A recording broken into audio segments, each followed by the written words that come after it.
அனைத்து இந்திய அண்ணா திராவிட முன்னேற்றக் கழகம் என்கிற ஆல விருட்சத்தை தாங்கி பிடித்து நிலைநாட்டி கொண்டிருக்கின்ற கழக காவல் தெய்வங்களான இதய தெய்வம் டாக்டர் புரட்சித் தலைவர் மற்றும் இதய தெய்வம் டாக்டர் புரட்சித் தலைவியின் இரத்தத்தின் இரத்தமான உடன்பிறப்புகள், சகோதர சகோதரிகள், தாய்மார்களே, உங்கள் அனைவருக்கும் என் வணக்கம். விடுதலை சிறுத்தைகள் கட்சி சமீபத்தில் அதன் தலைவர் திரு திருமாவளவன் அவர்கள் மது ஒழிப்பு மாநாடு என்று நடத்தப்போவதாகவும் அதற்கு அனைத்து ஜனநாயக சக்திகளும் அணிதிரள வேண்டும் என்றும் மதச்சார்பு உள்ள சக்தி மற்றும் சாதி சார்புள்ள சக்திகள் தவிர்த்து மற்ற அனைத்து இயக்கங்களும் அதில் பங்கு பெறலாம் என்றும் கூறியிருந்தார். அதில் ஒரு கேள்வி வைக்கப்பட்டது. அனைத்து அண்ணா திராவிட முன்னேற்றக் கழகம் பிரதான கட்சியாக இருக்கிறது, தமிழகத்தில் பிரதான எதிர்க்கட்சியாக இருக்கிறது, அதற்கு அழைப்பு விடுக்கப்படுமா அப்படின்ற கேள்வி முன்வைக்கப்பட்ட பொழுது, ஏன் அவர்களின் வராமல் தாராளமாக அவர்கள் இந்த மது ஒழிப்பு என்கிற அந்த கொள்கைக்கு உடன்படுவார்கள் என்றால் அவர்களும் தாராளமாக இதில் பங்கு பெறலாம் என்று பொருள்பட கூறியிருந்தார். அதை ஒட்டி நாம் பார்த்தோம் என்றால் பல்வேறு விஷயங்கள் எழுந்திருக்கிறது. அதாவது அதிமுகவிற்கு தூது விடுகிறதா விடுதலை சிறுத்தைகள் அப்படின்ட்டு ஒரு கேள்வி. அடுத்தது, திமுகவுடன் ஏதாவது பிரச்சனையா என்றும் வைக்கப்படுகிறது. ஒரு சிலர் என்ன சொல்கிறார்கள் என்றால், திமுகவுடன் தனது பேரத்தினை உயர்த்தி கொள்வதற்கு, தனது கை ஓங்குகிறது என்று உயர்த்தி கொள்வதற்காக இதை விடுதலை சிறுத்தைகள் கட்சி செய்வதாகவும் சொல்கிறார்கள். இது அத்தனையிலும் உண்மை இல்லாமல் இல்லை. திருமாவளவன் அவர்கள் ஒரு அரசியல் கட்சியை நடத்தி கொண்டிருக்கிறார். அப்போ அந்த அரசியல் கட்சி என்பது தேர்தல் அரசியல் ஈடுபட்டு கொண்டிருக்கிறது என்கிற பொழுது அந்த அரசியல் கட்சியின் முக்கியத்துவத்தை, பிரதிநிதித்துவத்தை எப்படி வளப்படுத்துவது என்பதில்தான் அவருடைய எண்ண ஓட்டம் இருக்கும். அந்த வகையில் அவர் திமுகவையும் அதிமுகவையும், தமிழகத்தை பொறுத்த வரைக்கும் திமுகவையும் அதிமுகவையும் சமதூரத்தில் வைத்து பார்ப்பதில் நமக்கு எந்த ஆச்சரியமும் கிடையாது. இயல்பாக எந்த அரசியல் கட்சியும் அதைத்தான் செய்யும். ஏனென்றால் தமிழக அரசியலை பொறுத்த வரைக்கும் அது இரண்டு கட்சிகளை பிரதானப்படுத்தி தான் இருந்திருக்கிறது. ஒன்று திமுக, இன்னொன்று அனைத்து அண்ணா திராவிட முன்னேற்றக் கழகம். இன்னும் ஒருபடி மேலே போய் சொல்ல வேண்டுமென்றால் 1971 பிறகு தமிழக அரசியல் என்பது திமுக எதிர்ப்பு, திமுக ஆதரவு என்கிற இந்த இரு பதங்களை மையமாக வைத்துத்தான் இயங்கிக் கொண்டிருக்கிறது. திமுக மீது ஏன் இவ்வளவு கோபம் அப்படின்ற கேள்வியை முன்வைக்கலாம். திமுக மீது கோபப்படுவதற்கு பல்வேறு காரணங்கள் இருந்தாலும் கூட, திமுக மீது நாம் நேசம் காட்டுவதற்கு பல்வேறு காரணங்கள் இருந்தாலும் கூட, அதுவும் நான் திமுக என்று சொல்வது 1969 முன்னால் இருந்த திமுகவை சொல்கிறேன்.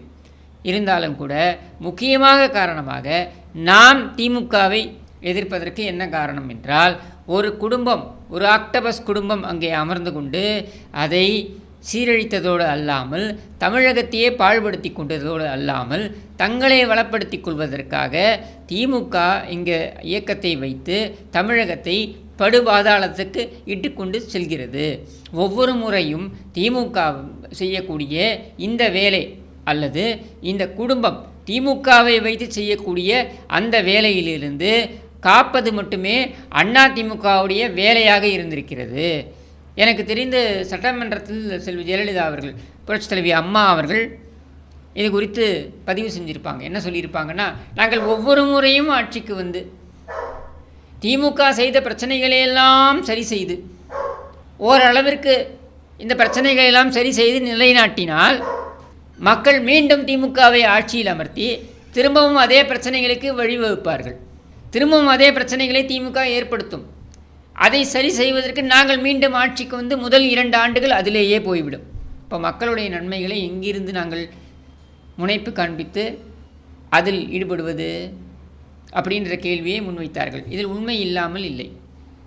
நீங்கள் பார்த்தீங்கன்னாக்க 10 ஆண்டு காலம் தொடர்ந்து, அதாவது புரட்சித் தலைவர் எம்ஜிஆர் அவர்கள் 12 ஆண்டு காலம் இன்னும் சொல்ல வேண்டுமென்றால், அவர் மறைவுக்கு அப்புறம் 1 ஆண்டு காலம், இந்த 11-12 ஆண்டு காலம் திமுக ஆட்சியில் இல்லாத நிலையில் தமிழகத்தை பொறுத்தவரையில் ஒரு அரசியல் ஸ்திரத்தன்மை இருந்தது. இரண்டாவது, காளிகள் ரவுடிகள் ஓரளவிற்கு கட்டுப்படுத்தப்பட்டார்கள். மீண்டும் 89இல் ஆட்சிக்கு திமுக வந்தது. மீண்டும் காளிகள் ரவுடிகள் தலை தூக்கினார்கள். அந்த ஆட்சி கலைக்கப்பட்டு 91லிருந்து 96 இந்த காலகட்டத்தை எடுத்துக்கொண்டீர்கள் என்றால், இந்த காலகட்டத்தில் பல்வேறு குற்றச்சாட்டுகள் அப்பொழுது ஆட்சி கட்டிலில் இருந்த புரட்சித் தலைவி அம்மா அவர்கள் மீது இருந்தது உண்மை. ஆனால் பொருளாதார ரீதியாக தமிழக மக்களுடைய உயர்வு அப்படின்னு நீங்கள் எடுத்து பார்த்தீங்கன்னாக்க, பொருளாதார ரீதியாக தமிழக மக்கள் 91லேருந்து 96 காலகட்டத்தில் அப்பொழுது மத்திய அரசாங்கமும் பார்த்திங்கனாக்கா நரசிம்மராவ் தலைமையில் அமைந்திருந்தது. அது மட்டும் இல்லாமல் மன்மோகன் சிங் நிதியமைச்சராக இருந்தார். தாராளமயமாக்க பொருளாதார கொள்கை என்பது கொண்டு வரப்பட்டது. அதன் வாயிலாக பொருளாதார மேம்பாடு என்பது சற்றே உயர்ந்தது அப்படின்னு நம்ம சொல்லலாம். வெகுவாக உயர்ந்தது என்றும் கூட ஆர்கியூ பண்ணலாம், நம்ம விவாதிக்கலாம். அந்த காலகட்டத்தில் தேசிய அளவில் என்ன வளர்ச்சி இருந்ததோ அதை காட்டிலும் அதிகமான வளர்ச்சி தமிழ்நாட்டில் இருந்தது. எப்படி? அன்றைக்கு நிர்வாகம் என்பது, அரசு நிர்வாகம் என்பது துறைதோறும் துரிதமாக செயல்பட்டு கொண்டிருந்தது என்பதால் தான். அப்போது உண்மையில் ஊழல் பிரச்சனைகள் இருந்திருக்கலாம், குற்றச்சாட்டுகள் இருந்திருக்கலாம், அடாவடி அரசியல் என்கிற குற்றச்சாட்டுகள் இருந்திருக்கலாம். ஆனால் இதையெல்லாம் கடந்து மக்களுக்கு நேரடியாக பாதிப்புகள் இருந்ததா என்றால் இல்லை. மக்களுக்கு நேரடியாக பாதிப்பு இல்லாத காரணத்தினால்தான் அந்த பொருளாதார குறியீடு அப்படின்னு எடுத்திங்கனாக்க அது உயர்ந்திருக்கிறது அந்த காலகட்டத்தில். அப்போது இந்த அரசியல், அதாவது அராஜக அரசியல், ஊழல் குற்றச்சாட்டுக்கள், அது மட்டுமல்லாமல் மற்ற அரசியல் நகர்வுகள், இதையெல்லாம் கணக்கில் கொண்டு அன்றைக்கு அதிமுக படுதோல்வியை சந்தித்தது உண்மை. வளர்ப்பு மகன் திருமணம் போன்ற பல்வேறு விஷயங்கள் அப்பொழுது நடைபெற்று அதெல்லாம் மக்கள் மத்தியில் ஒரு கசப்பான ஒரு எண்ண ஓட்டத்தை ஏற்படுத்தி அதன் வாயிலாக அவர் தோல்வியுற்றது உண்மை. ஆனால் இந்த பொருளாதார குறியீட்டின் அளவில் தமிழகம் கண்ட வளர்ச்சின்னு இருக்கு பாருங்கள், அது உளவியல் ரீதியாக உள்ளபூர்வமாக தமிழக மக்கள் உணர்ந்து அனுபவித்தது. அதனால்தான் 2 ஆண்டுகளிலேயே அதிமுகவிற்கு மீண்டும் ஒரு மகத்தான வாய்ப்பை மற்ற மக்கள் கொடுக்கிறார்கள். எங்கே கொடுக்கிறார்கள்? நாடாளுமன்ற தேர்தலில் கொடுக்கிறார்கள். அந்த நாடாளுமன்ற தேர்தலில் தான் முதலாக வாஜ்பாய் என்கிற ஒரு ஜீவனை தமிழக மக்களுக்கு அறிமுகம் செய்து வைக்கிறார். அப்பொழுதைய எதிர்க்கட்சி வரிசையில், எதிர்க்கட்சி தலைவராக கூட இல்லை, அப்பொழுது எதிர்க்கட்சி வரிசையில் இருந்த அதிமுகவின் பொதுச் செயலாளரான புரட்சித் தலைவி அம்மா அவர்கள், அப்படி ஒரு கூட்டணி அமைக்கப்பட்டு பாரதிய ஜனதா, மதிமுக, பாமக போன்ற கட்சிகளுடன் ஒரு கூட்டணி அமைக்கப்பட்டு அந்த கூட்டணி மகத்தான வெற்றியை பெற்று மத்தியில்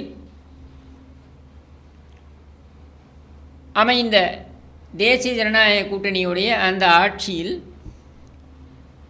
ஒரு முக்கியமான இடத்தை அதிமுக வகித்தது. அப்பொழுதும் கூட பார்த்தீர்கள் என்றால் தமிழகம் சார்ந்த நலன் என்று வரும்பொழுது எந்த இடத்திலும் அதை விட்டு கொடுக்கவில்லை. அந்த ஆட்சி முறையாக நடைபெறவில்லை அப்படின்ற குற்றச்சாட்டின் அடிப்படையில் அது கவிழ்க்கப்பட்டது. இது வரலாறு. இந்த வரலாறு நான் ஏன் இங்கே குறிப்பிட்றேன்னா, நம்ம நம்முடைய மக்களுடைய ஷார்ட் டைம் மெமரி லாஸ் அப்படின்னு ஒன்று இருக்குது நம்ம மக்கள்கிட்ட. என்னென்னா, பல விஷயங்களை நம்ம மறந்து விடுகிறோம்.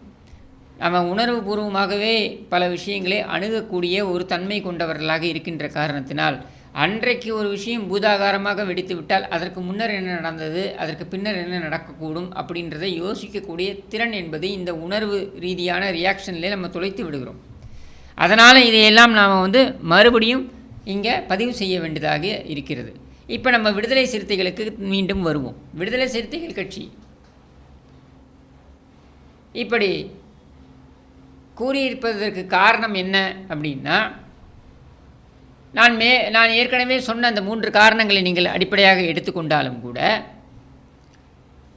இந்த 3 காரணங்களில் நான் நேர்மையாகவே அவர்கள் செயல்படுகிறார்கள் என்று ஒரு பேச்சுக்கு எடுத்துக்கொண்டாலும் கூட, அதாவது திமுகவுடைய செயல்பாடுகள் அப்படின்றது தள்ளி வைத்துவிட்டு, ஏன்னா திருமாவளவன் அவர்கள் அந்த ப்ரெஸ் மீட்லேயே மிக தெளிவாக ஒன்றை குறிப்பிடுகிறார். என்ன சொல்கிறார் அப்படின்னாக்கா, இதில் தேர்தல் அரசியலை நீங்கள் பார்க்க வேண்டிய அவசியம் கிடையாது, இது மக்கள் நலன் சார்ந்து நாங்கள் எடுக்கக்கூடிய ஒரு நடவடிக்கை என்று அவர் சொல்கிறார். உள்ளபடியே அதை நாம் ஏற்கிறோம் என்றே வைத்துக்கொள்வோம்.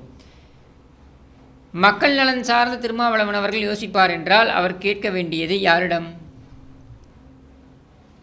இங்கே டாஸ்மாக் 24 மணி நேரமும் நடைபெற்று கொண்டிருக்கிறது. இதை அவர் கேட்டிருக்க வேண்டாமா? இதை அவர் கேள்வியாக விமர்சனமாக இந்த அரசாங்கத்தை நோக்கி வைத்திருக்க வேண்டாமா?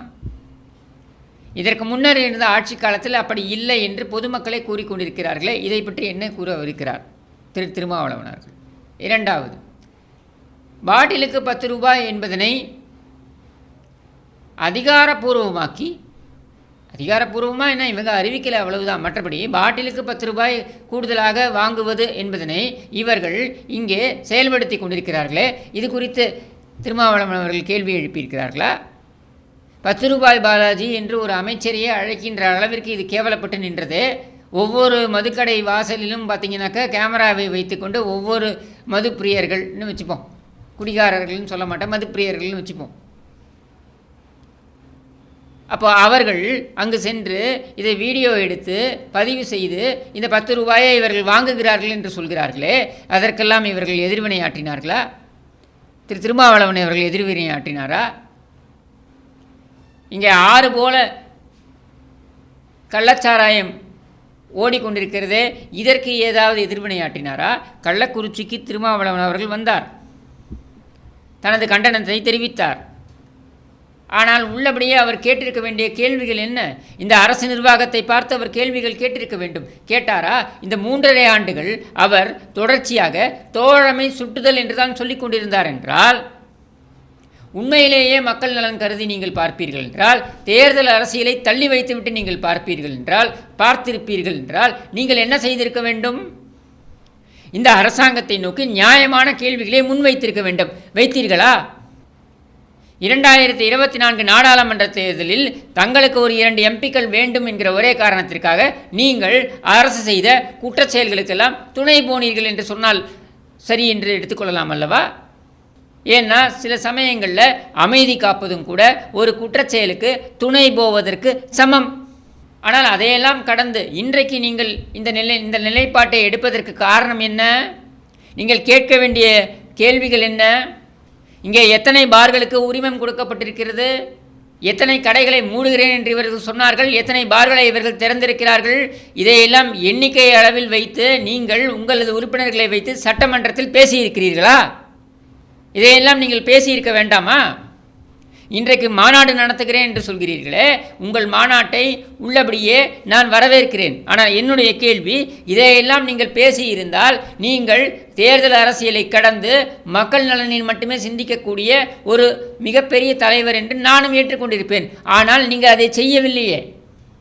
அந்த இடத்தில் நீங்கள் சறுக்கி விட்டீர்கள். திருமாவளவன் அவர்களே, இந்த குற்றச்சாட்டை உங்கள் மீது வைக்கிறேன்.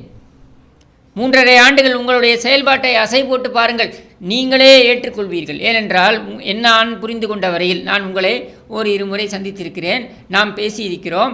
நான் உங்களுடன் என்னுடைய சந்திப்பின் அடிப்படையில் நான் சொல்கிறேன், எனக்கு நம்பிக்கை இருக்கிறது. சுய பரிசோதனை செய்து கொள்ளக்கூடிய குறைந்தபட்ச எண்ணிக்கையில் இருக்கக்கூடிய தலைவர்களில் நீங்களும் ஒருவர். அதனால் கண்டிப்பாக அதை செய்வீர்கள் என்பதனை நான் நம்புகிறேன். உள்ளபடியே யோசித்து பாருங்கள் திருமாவளவன் அவர்களே, 2006 வரையில் உங்களை எப்படி அதிமுக நடத்தியது? ஒரு கூட்டணி கட்சி தலைவராக நீங்கள் எப்படி மதிக்கப்பட்டீர்கள்? 2008 வரையில் இன்னும் சொல்ல வேண்டும் என்றால் 2006க்கு அப்புறம் தான் நீங்கள் இந்த கூட்டணியிலிருந்து வெளியேறுகிறீர்கள். 2006 இந்த கூட்டணிக்கு வருகிறீர்கள். 2006க்கு அப்புறம் 2008 நீங்கள் இந்த கூட்டணியிலிருந்து வெளியேறுகிறீர்கள். நீங்கள் சொல்லுங்கள், நீங்கள் வெளியேறும் பொழுது, இந்த கூட்டணியிலிருந்து வெளியேறும் பொழுது அனைத்து அண்ணா திராவிட முன்னேற்ற கழகத்தின் பொதுச் செயலாளர் புரட்சித் தலைவர் அம்மா அவர்கள் என்ன அறிக்கையை வெளியிட்டார்? தம்பி திருமாவளவன் அவர்கள் எங்கிருந்தாலும் நன்றாக இருக்கட்டும் என்று சொன்னார். அவசர கதியில் முடிவுகளை எடுக்கிறீர்கள், ஆனாலும் நான் வாழ்த்துகிறேன் என்று சொல்லி அனுப்பி வைத்தார். இந்த பண்பு உங்கள் மனசாட்சியை தொட்டு சொல்லுங்கள். இந்த பண்பு உங்களுக்கு பிளாஸ்டிக் சேர் கூட ஒதுக்காத திமுகவிடம் இருக்குமா? அந்த திமுக ரவுடிகளிடம் இது இருக்குமா? உங்களது கட்சிக்காரர்கள் சொல்கிறார்கள், நான் சொல்லவில்லை. உங்களது கட்சிக்காரர்கள் பதிவு செய்கிறார்கள். நீங்களே கூட பதிவு செய்திருக்கிறீர்கள். என்ன பதிவு செய்திருக்கிறீர்கள்? உங்களது கட்சி கொடிகளை பல மாவட்டங்களில் ஏற்றுவதற்கு கூட இந்த காவல்துறை அனுமதிப்பது இல்லை என்று சொல்கிறீர்கள். காவல்துறை யாருடைய நேரடி கட்டுப்பாட்டில் இருப்பதாக பெருமிதம் செய்து கொண்டார்கள்? இன்றைய மாண்புமிகு முதலமைச்சர் திரு மு.க. ஸ்டாலின் அவர்கள் தன்னுடைய நேரடி கட்டுப்பாட்டில் காவல்துறை இருக்கிறது என்று பெருமை பீற்றிக் கொண்டாரா இல்லையா? அப்படி என்றால் உங்களுடைய கட்சியுடைய கொடிகளை, உங்கள் கொடி கம்பங்களை ஏற்றக்கூடாது, கட்டக்கூடாது, அமைக்கக்கூடாது என்று தடுக்கின்ற காவல்துறை யாருடைய ஏவுதலின் பால் அப்படி நடந்து கொள்கிறது? கேட்பதற்கு நீங்கள் தயாராக இருந்தீர்களா? அப்பொழுது என்ன சப்பை கட்டினீர்கள்? நீங்கள் காவல்துறையிலேயே ஆதிக்க சாதியினர் புகுந்து விட்டார்கள், அதனால் இப்படி செயல்பட்டு கொண்டிருக்கிறார்கள் என்று மனசாட்சியை தொட்டு சொல்லுங்கள். ஒருவர் தன்னுடைய நேரடி கட்டுப்பாட்டில் காவல்துறை இருக்கிறது என்று பிரகடனம் செய்கிறார். அவரை நோக்கி, ஏயா ஓ நேரடி கட்டுப்பாட்டில் இருக்கக்கூடிய காவல்துறையில் ஆதிக்க சாதி அங்கு கொடியை கட்டி பறக்கிறது என்றால் நீதான் அதற்கு வழிவகுக்கிறாயா என்று கேட்பதற்கு ஏன் உங்களால் முடியவில்லை? திமிரி எழு என்று பேசுகிறீர்களே, ஏன் உங்களால் அங்கே திமிரி எழ முடியவில்லை? அப்போது நீங்கள் உங்களது கட்சிக்காரர்களுக்கே கூட துரோகம் இழைக்கிறீர்கள் என்று எடுத்துக்கொள்ளலாமா? இதையெல்லாம் நான் ஏன் சொல்கிறேன் என்றால், உங்களை சிறுமைப்படுத்த வேண்டும் என்பதற்காகவோ, அல்லது உங்களை மட்டம் தட்ட வேண்டும் என்பதற்காகவோ, அல்லது உங்களை குற்றம் சாட்ட வேண்டும் என்பதற்காகவோ மட்டுமல்ல. இன்னும் சொல்ல வேண்டுமென்றால், உங்களை சிறுமைப்படுத்த வேண்டிய அவசியமே எனக்கு கிடையாது. நான் மதிக்கின்ற தலைவர்களில் நீங்களும் ஒருவர். உங்களை மட்டம் தட்ட வேண்டிய எண்ணமோ நோக்கமோ எனக்கு கிடையாது. ஆனால் உள்ளபடியே ஒரு ஆதங்கத்தின் வெளிப்பாடாக இதையெல்லாம் உங்கள் முன்னால் வைக்கிறேன். அப்போ இதையெல்லாம் நீங்கள் செய்திருந்தால் இன்றைக்கு இந்த ஆட்சி தரிகட்டு ஓடிக்கொண்டிருக்காது என்பது என்னுடைய நம்பிக்கை. ஏனென்றால் ஒரு எதிர்க்கட்சி தான் சுட்டி காட்ட முடியும். ஆனால் இந்த கேடுகட்ட ஆட்சியில் எதிர்க்கட்சிகள் பேச முடியாத ஒரு நிலையில் அவர்களது வாய் கட்டுப்படுத்தப்பட்டிருக்கிறது. எப்படி கட்டுப்படுத்தப்பட்டிருக்கிறது? அவர்கள் வாய் திறந்தாலே நேரலை காட்சிகள் துண்டிக்கப்படுகின்றன. இங்கே மீடியாக்கள், அதாவது மக்களிடம் ஜனநாயக ரீதியாக மக்களிடம் கொண்டு போய் பிரச்சனைகளை கொண்டு போய் சேர்க்கக்கூடிய அந்த கருவிகளாக இருக்க வேண்டிய மீடியாக்களே வாய் கட்டி அடிமை சாசனம் எழுதி கொடுத்திருக்கின்றன. அப்படின்ற நிலையில் குறைந்தபட்ச எதிர்பார்ப்பு யார் மீது வரும்? இங்கே கூட்டணி கட்சிகளாக இருக்கக்கூடிய நீங்கள். ஏனென்றால் உங்களை நம்பித்தான் இவர்கள் மக்களை சென்று சந்திக்கிறார்கள் என்கிற நிலையில், திமுகவிற்கு என்று தனிப்பட்ட செல்வாக்கு எதுவும் கிடையாது அப்படின்னு நான் நம்புகின்ற நிலையில், நீங்கள் இல்லை என்றால் இவர்கள் இவ்வளவு தூரம் வெற்றி பெற்றிருக்க முடியாது என்று நான் நினைக்கின்ற நிலையில், இதுவும் கூட உங்களை பெருமை சேர்க்கின்ற விஷயம்தான், உங்களுக்கு பெருமை சேர்க்கின்ற விஷயம்தான். அதனால சொல்கிறேன். அப்போது நீங்கள் இருப்பதனால்தான் அவர்கள் வெற்றி பெறுகிறார்கள் என்கிற பொழுது நீங்கள் ஒரு வார்த்தை சொன்னீர்கள் என்றால் அவர்கள் கேட்பார்கள் அல்லவா? ஏனென்றால் கேட்டுக்கொள்ளக்கூடிய நிலையில் அவர்கள் இருக்கிறார்கள் என்பதுதான சத்தியமான உண்மை. அப்படி என்றால் இங்கே இரண்டு வாய்ப்புகள் மட்டுமே, இரண்டு சாத்திய கூறுகள் மட்டுமே இருக்கின்றன. ஒன்று என்ன தெரியுமா? நீங்கள் இந்த பிரச்சனையை புரிந்து கொண்டு இன்றைக்கு இருக்கக்கூடிய சூழலில் அதிமுக திமுக இரண்டையும் சமதூரத்தில் வைத்து பார்க்கிறீர்கள் என்றால், அதிமுக என்பது, அதாவது அனைத்து அண்ணா திராவிட முன்னேற்றக் கழகம் என்பது, நீங்கள் இதுவரையில் சொல்லி வந்த குறைகள், அது குறித்து சொல்லி வந்த குறைகள் என்ன என்றால், அவர்கள் மதவாத சக்திகளுடன் இணைந்து இருக்கிறார்கள். அதாவது அதிமுக பாரதிய ஜனதாவுடன் கூட்டணி இருக்கிறது என்பதனைத்தான் நீங்கள் பிரச்சனையாக சொல்லி வந்தீர்கள். பாரதிய ஜனதா கூட்டணியிலிருந்து வெளிவந்த பொழுது அதை வரவேற்றும் அறிக்கையை விட்டீர்கள். அப்படி என்றால் வேறு ஒரு கூட்டணியில் இருந்து கொண்டு இன்னொரு கூட்டணியிலிருந்து ஒரு கட்சி வெளியே வருவதை நீங்கள் வரவேற்கிறீர்கள் என்கிற நிலையில், இன்றைக்கு நீங்கள் சமதூரத்தில் வைத்து பார்ப்பீர்கள் என்றால், உங்கள் ஆழ் மனதில் உங்களுக்கே தெரியும், அனைத்து அண்ணா திராவிட முன்னேற்றக் கழகம் திமுகவை காட்டிலும் எந்த காலத்திலும் உயர்ந்த கட்சி என்று. அப்படி இருக்கும் பொழுது நீங்கள் தான் முடிவை எடுக்க வேண்டும். நீங்கள் அந்த முடிவை எடுக்கவில்லை என்றால் திமுக என்ன செய்யும் என்பதனையும் நான் இங்கே பதிவிட்டு விடுகிறேன். ஒவ்வொரு கட்சியிலும், ஒவ்வொரு கூட்டணி கட்சியிலும் திமுக அதன் ஆஸ்தான அல்லக்கைகளை அமர்த்தி இருக்கிறார்கள். அவர்களை வைத்து உங்களுக்கு குடைசல்களை கொடுப்பார்கள், அவர்களை வைத்து உங்களுக்கு பிரச்சனைகளை கொடுப்பார்கள். ஒன்றுமில்லை, இன்றைக்கி ப்ரெஸ் மீட்டில் நீங்களே திரும்பி எடுத்து பாருங்கள், அந்த ப்ரெஸ் மீட்டை போட்டு பாருங்கள், திரும்பி பாருங்கள். அதில் அனைத்து அண்ணா திராவிட முன்னேற்றக் கழகம் அப்படின்ற பேரை சொன்ன உடனே பக்கத்தில் ஜெர்க் ஆகிறார். யார் தெரியுமா? உங்கள் வன்னி அரசு. எதனால் ஜர்க் ஆகிறாரு? ஏனென்றால் இவர்களெல்லாம் திமுகவிடம் விலை போனவர்கள். இப்படியாக விலை போனவர்கள் நீங்கள் நேர்மையாக ஒரு முடிவை எடுத்தாலும் கூட உங்களுடன் துணை வருவார்களா? கண்டிப்பாக இங்கே குழப்பத்தை உங்கள் கட்சிக்குள்ளே திமுக ஏற்படுத்தும். இது திமுகவுடைய நீண்ட நெடிய கொடிய வரலாறு. எந்த கட்சியாக வேண்டுமானாலும் இருக்கட்டும். இப்பொழுது அதையேத்தான் நான் மற்ற கூட்டணி கட்சிகளுக்கும் சொல்கிறேன். அது கம்யூனிஸ்டாக இருக்கட்டும், மதிமுகவாக இருக்கட்டும், காங்கிரஸ் கட்சியாக இருக்கட்டும். நாம் சொல்வதெல்லாம் ஒன்று மட்டும்தான். இங்கே நடந்து கொண்டிருப்பது சிறந்த ஆட்சியா? மனசாட்சியை தொட்டு சொல்லுங்கள். உங்களை பொறுத்த வரைக்கும் பாஜகவுடன் அதிமுக இருந்தது என்ற ஒரே காரணத்திற்காக நீங்கள் அதை எதிர்த்தீர்கள். இன்றைக்கு அதிமுக பாஜகவுடன் இல்லை என்கிற நிலையில் நீங்கள் மீண்டும் மீண்டும் திமுகவிற்கு முட்டுக் கொடுத்து கொண்டிருக்க போகிறீர்கள் என்றால் ஏதாவது ஒரு சிறப்பு காரணம் இருக்க வேண்டும் அல்லவா? அந்த சிறப்பு காரணம் என்ன? ஸ்டாலின் அளித்து கொண்டிருக்கின்ற ஒப்பற்ற ஆட்சியா? தாங்கள் நினைத்ததை வீசி எறிந்து போவார்கள், அதை பொறுக்கி கொண்டு செல்ல போகிறீர்களா? அடுத்து உதயநிதிக்கு நீங்கள் சலாம் போட போகிறீர்களா? நான் கேட்கிறேன், திருநாவுக்கரசர் அவர்களை பார்த்து கேட்கிறேன். திருநாவுக்கரசர் அவர்களை யார் யாருடனெல்லாம் அரசியல் செய்தீர்கள்? புரட்சித் தலைவர் எம்ஜிஆரிடமிருந்து உங்கள் அரசியல் வாழ்க்கையை ஆரம்பித்தது. கருணாநிதிக்கு எதிராக அரசியல் செய்தீர்கள். புரட்சித் தலைவி அம்மா அவர்களுடன் பயணித்து அரசியல் செய்தீர்கள். அவர்களுக்கு எதிர்த்து அரசியல் செய்தீர்கள். வாஜ்பாயுடன் அரசியல் செய்திருக்கிறீர்கள். சோனியா காந்தி அம்மையாருடன் அமர்ந்து அரசியல் செய்திருக்கிறீர்கள். கருணாநிதிக்கு ஆதரவாகவும் செயல்பட்டிருக்கிறீர்கள். இப்படியெல்லாம் செயல்பட்ட நீங்கள் இன்றைக்கு ஒரு உதவாக்கரை ஸ்டாலினுடைய மகன் என்கிற ஒரே அடையாளத்துடன் வந்து அங்கே அமர்ந்தால் அவருக்கு நீங்கள் சலாம் போட்டு மேடையில் நிற்கப் போகிறீர்களா? அப்படி என்ன அவசியம் வந்தது? கேட்டால் மதவாத சக்திகள் உள்ளே நுழைந்து விடும் என்ற பூச்சாண்டியை நீங்கள் காண்பிக்கப் போகிறீர்களா? மதவாத சக்திகள் தான் இந்த திமுகவுடன் கைகோர்த்து கொண்டு கூட்டணியில் இருக்கிறார்கள், கள்ள கூட்டணியில் இருக்கிறார்கள். இவர்கள் நேரடியாகவே கூட்டணியில் இருந்தவர்கள்தான். நீங்களே பாஜகவில் இருந்தபொழுது உங்களுக்கு தெரியாதா திமுகவிற்கும் பாஜகவிற்கும் என்ன உறவு என்று உங்களுக்கு தெரியாதா? அடுத்து இங்கே இருக்கக்கூடிய மற்ற விமர்சகர்கள், அரசியல் விமர்சகர்கள் என்று இருக்கக்கூடியவர்கள் என்ன சொல்கிறார்கள்? அதிமுகவில் குழப்பம். அதிமுகவில் என்ன குழப்பம்? அதிமுகவில் இருந்த குழப்பம் எல்லாம் தீர்ந்து விட்டது. குழப்பத்தை நீங்கள் ஏற்படுத்த முயற்சிக்கிறீர்கள். ஏனென்றால் உங்களை பொறுத்த வரைக்கும் அதிமுக நீங்கள் நினைத்தபடியெல்லாம் ஆட வேண்டும். ஒரு சாரார் இருக்கிறார்கள், அவர்களுக்கு என்னவென்றால் அதிமுக பாஜகவுடன் இணைந்து செயல்பட வேண்டும். இன்னொரு சாரார் இருக்கிறார்கள், இவர்களுக்கு என்னவென்றால் அதிமுக வலுப்பெற்று விடக்கூடாது. ஏனென்றால் இவர்கள் திமுகவை நம்பி பிழைக்கக்கூடியவர்கள், இவர்கள் பாஜகவை நம்பி பிழைக்கக்கூடியவர்கள். இந்த இரண்டு தரப்பும் அதிமுக வலுப்பெற்று தனித்துவம் பெற்று இயங்கிவிடக்கூடாது என்ற எண்ண ஓட்டத்துடன் இருப்பவர்கள். இவர்களுக்கு ஒரே நெருடல் யாராக இருந்தது என்றால் புரட்சித் தலைவி அம்மா அவர்கள்.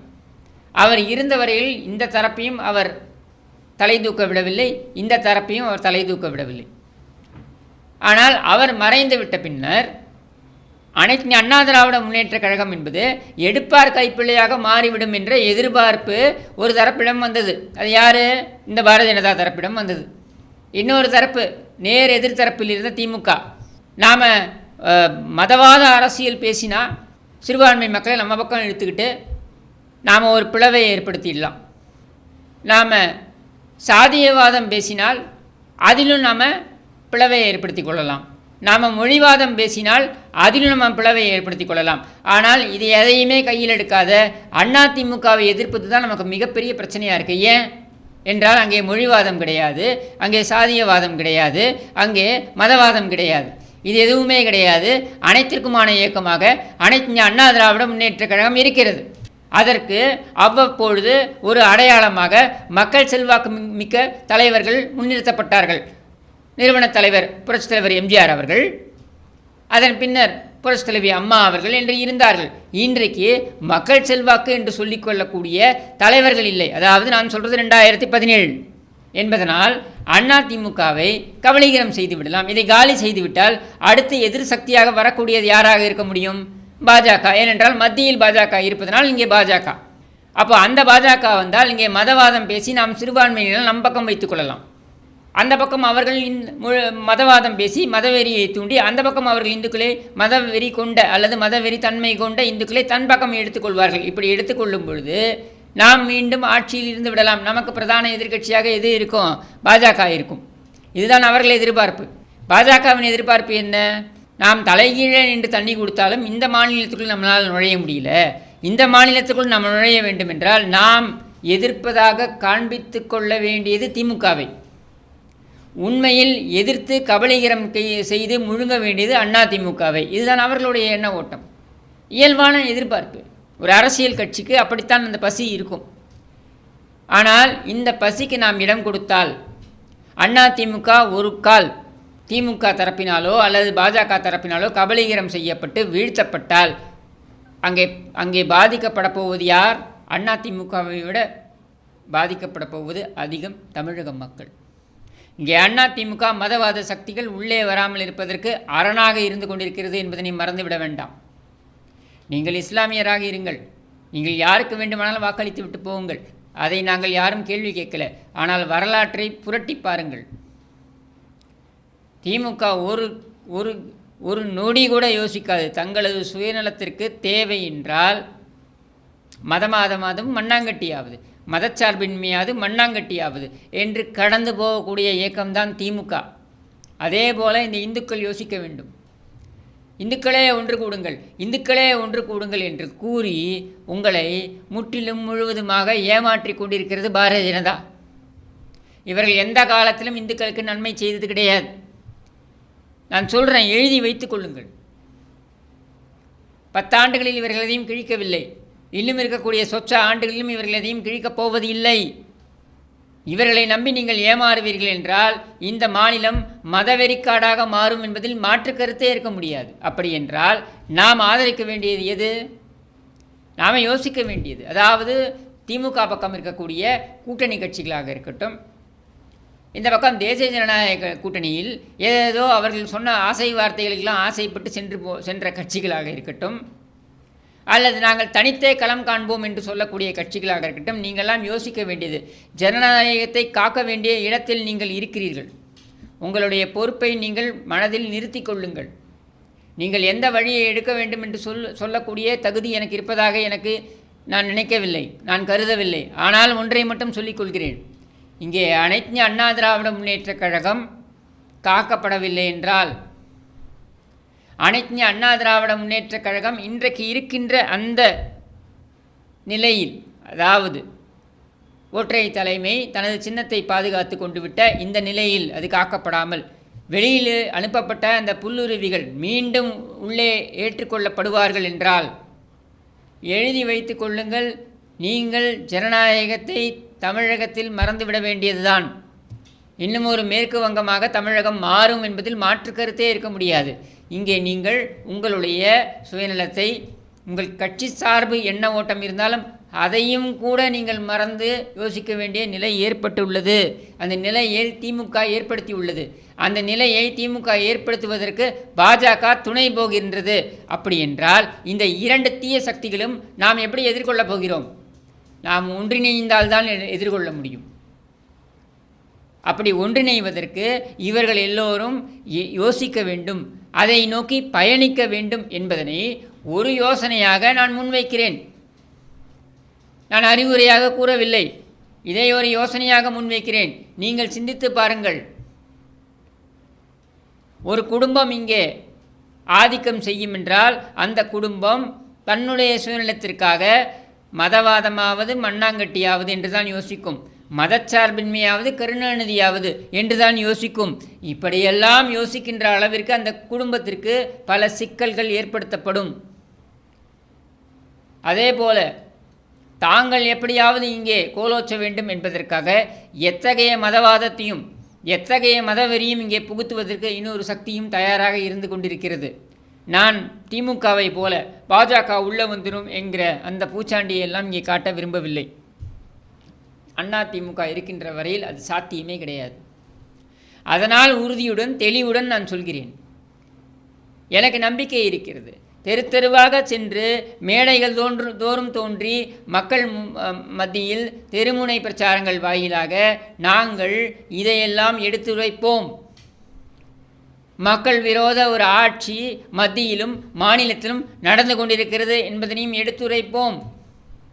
உங்களுக்கு பொற்கால ஆட்சியை கொடுத்தது அனைத்து அண்ணா திராவிட முன்னேற்றக் கழகம்தான் என்பதனையும் நாங்கள் எடுத்துரைப்போம்.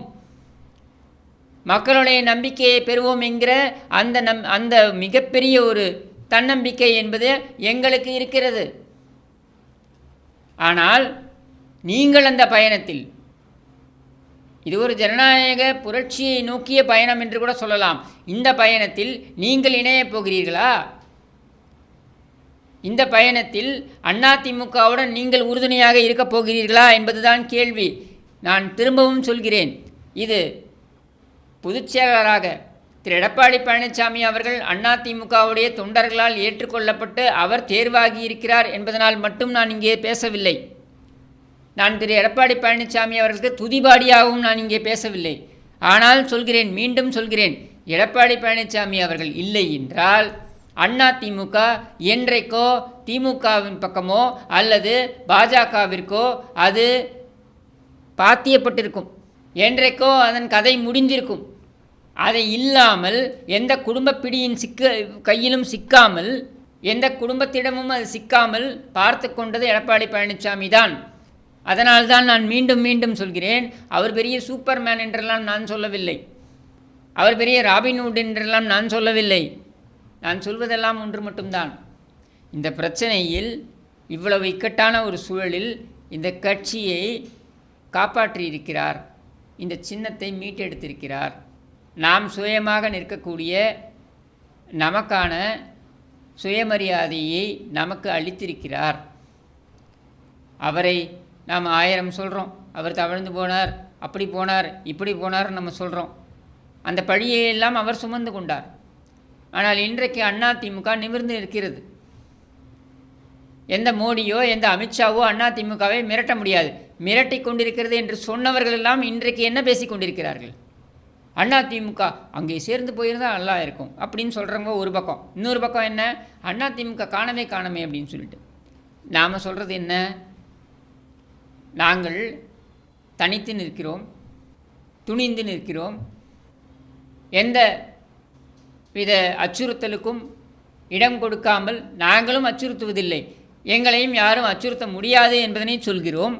அது புரட்சி தலைமை அம்மா அவர்கள் எப்பொழுதும் சொல்லக்கூடிய வாசகமான அஞ்சுவதென்று யாது ஒன்றும் இல்லை, அஞ்ச வருவதில்லை என்பதற்கு ஏற்ப நாங்கள் யாரையும் அச்சுறுத்துவதும் இல்லை, யாரும் எங்களை அச்சுறுத்தவும் முடியாது என்பதனை திட்டவட்டமாக முன்வைக்கிறோம். ஒரு அடிமை இன்னொரு அடிமைக்கு எப்படி உதவ முடியும் என்றெல்லாம் நாங்கள் கேட்டுக்கொண்டிருக்கவில்லை.